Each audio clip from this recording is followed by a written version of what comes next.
Welcome. In this video, I'll show you how to transfer photos from laptop using USB cable. Alright, if you found this video helpful, please leave a like and subscribe to the channel for more such tutorials. Now, first up, on your computer, okay, go ahead and find Microsoft Store, as we are going to download Apple devices. So go ahead and use the search bar and find Apple devices, and just click on this app right here. Okay, go ahead and click on install or get. And once that's done, just don't open it up yet, okay?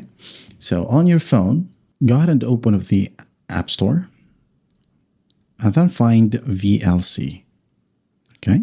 Hit on search. Now install the VLC media player right here, all right? Click on get or install. Then once that's done, just don't open it, okay? Now you can just go ahead over to your files right here, and you should be able to see a VLC folder. Now, on your computer, open up the downloaded application that is called Apple Devices.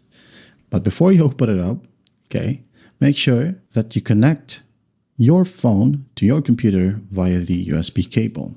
Okay, connect it until you hear a notification sound. Okay, that means that it is now connected. Now just go ahead and click on Apple Devices right here and wait for it to open. And once it's opened, you will see a UI that looks like this. So just go ahead over to Files. If you can't see it, just click on this button right here 2 times. Okay, just click on Files. Now click on VLC right here. Wait for it to open. And once it's opened, add a file. Click on Add File button right here at the very bottom. Now go ahead and find the photo that you wanted to transfer. Okay, for example, this photo right here. I'm going to click on it, make sure that it is highlighted. Click on Open. Wait a bit, and here we have it. Now on your phone, you can just go ahead and refresh it, or just straight up open up the VLC folder. Okay, and here we have it. All right, and that's how simple it is to transfer photos from your laptop to your iPhone using a USB cable. This video helps, and I'll see you in the next one.